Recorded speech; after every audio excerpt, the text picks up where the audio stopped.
Somebody asked me, what is the biblical definition of modesty? When's the last time you heard that word? Modesty? Are you kidding?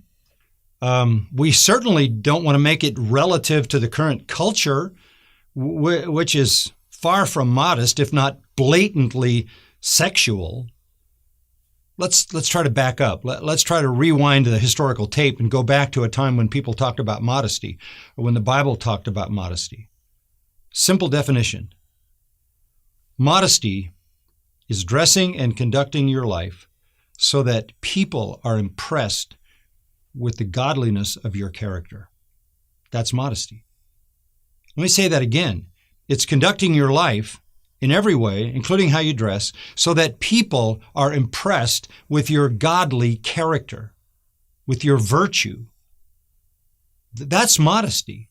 And it doesn't need to be defined any further than that. When a lady gets dressed to go out, to what is she trying to call attention? I mean, it's that simple.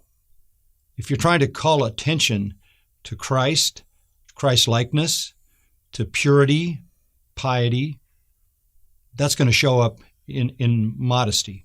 Beauty, of course. And women are to adorn themselves in a way that expresses their beauty. We see that in the Old Testament and even in the New Testament. Not overdoing it, the New Testament says. Not calling attention to riches by flaunting massive amounts of jewelry in public, but showing her due submission to her husband and her love for her husband by a certain kind of humble modesty. It's really what your heart tells you, much more than it is some external sort of objectified standard that can be imposed on everybody. And if the heart is pure, it's going to show up in the way you conduct your life.